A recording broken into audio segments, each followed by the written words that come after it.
laws and rules here in the U.S. And because of my travels, I was able to comment on different countries. Oh, I remember there was quite a, this was when President Bush was president.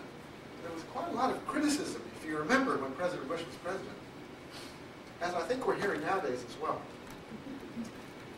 And the girls, both these two girls from the Middle East, both said in their country it is illegal to say anything negative about the head of state, about the president or the prime minister or the king. It's actually illegal. Here we can say, oh, we think the president is wrong, or we think the president made a stupid decision. And they said to me, in both of their countries, if you said something like that, you would go to jail. And it's important for us to stop for a moment and reflect on that. We have tremendous individual and personal liberties here. That's an American thing. It's not universal. And this is a country where we expect each other to follow the rules. Okay, let's go. All right. This is like a really old movie. It came out when I was young. Have you seen any of these Rocky movies? I see them all and I've done that. Okay, I have too. At the Art Institute in Philadelphia? Yes. I did too. I went there and I ran up the I did stairs. too. I did this. And you see lots of people doing that. Yeah. Okay. This is an iconic American movie. It's about the son or the grandson of Italian immigrants. It's set in Philadelphia. He lives in a ghetto. He's a poor guy.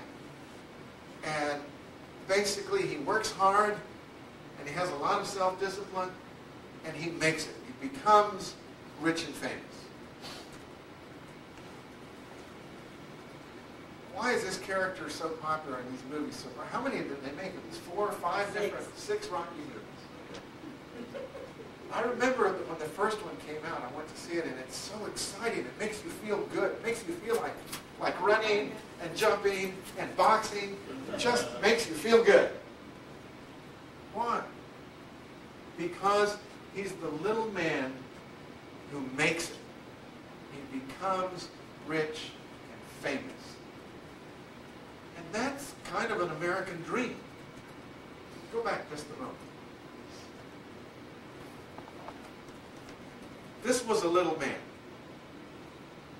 When Bill Clinton was running for president, they made a movie in his hometown of Hope, Arkansas.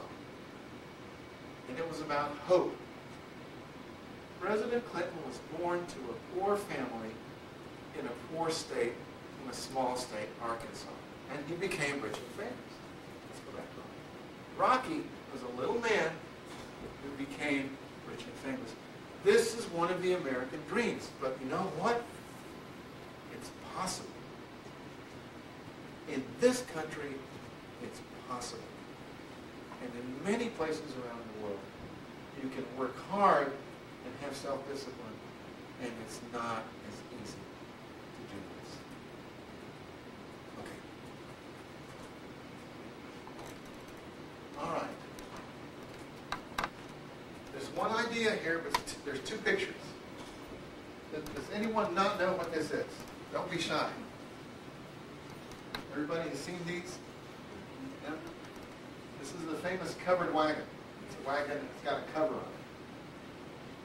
it. And we use this picture because it really tells the story of how this country was settled. Remember, early in the history of this country, most of the people lived on the East Coast. They lived east of here. Even where I live in Dallas now, in my neighborhood, there are 2 columns on my street. When I first moved there, I was walking up and down the street, and I met a man who was 85. He said he was young when he moved to the neighborhood.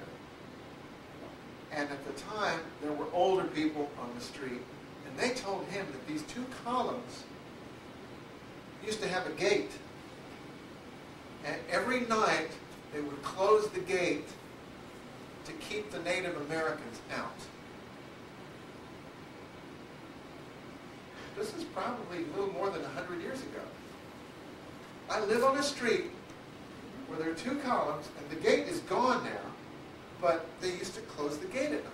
Much like in European cities, they would close the gates for protection at night. As you drive across Dallas and Fort Worth in the area today, think back 100 years ago, and none of this was here. I remember in my childhood cornfields right here where we are now. It was a farm.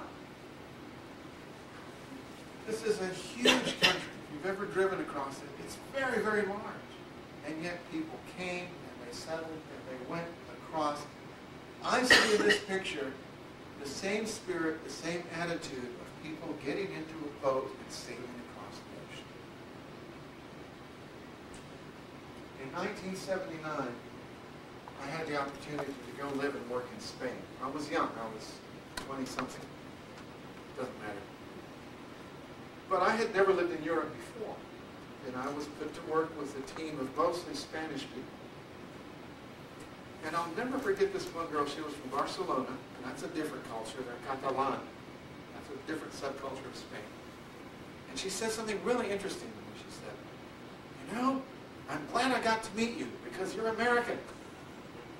And she said, "And I see you're a normal person." I said, "Well, what does that mean?" She said, "Well, I had this idea that Americans were like giants, that they could do anything because the Americans went to the moon. And I would see Americans on television, and I thought, my God, they can do anything."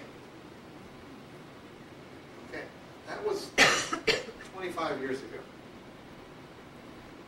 Franco had only been dead for 4 years when I was in Spain. People were still talking about Franco. Let me fast forward to last year. I have a very good friend. He's British. He's English, Graham Wells. Graham is from Birmingham, England. And he told me this. He said, "You know, British people, they still complain about the U.S., but they really respect Americans." And I said, "Really, you think so still today?" He said, "Yes. You know, there's a lot of political discussion these days." And he said, "Yes, we think we're second rate now, but Americans built the 747 and they went to the moon. And you Americans think you can do anything." Okay. You may not agree with that observation. This is what I heard from a young woman in Spain 25 years ago and from a British friend of mine last year. But I think that many Americans really do believe that if you work hard enough and you plan enough and you put enough energy into something, that we can almost do anything. I think Americans perhaps believe that more than any other nationality in the world. Now, whether it's true or not is another thing, but I think that's part of the American psychology. Do you have any words? Well, it's something that I know that we teach our children. We teach our children. You can just, be anything. You just have to learn enough and work hard enough, Yeah. and don't give up. Yeah. Because if you can do those 3 things, you can You can be anything. usually attain Sure. anything you want to do. Sure. Look at Barack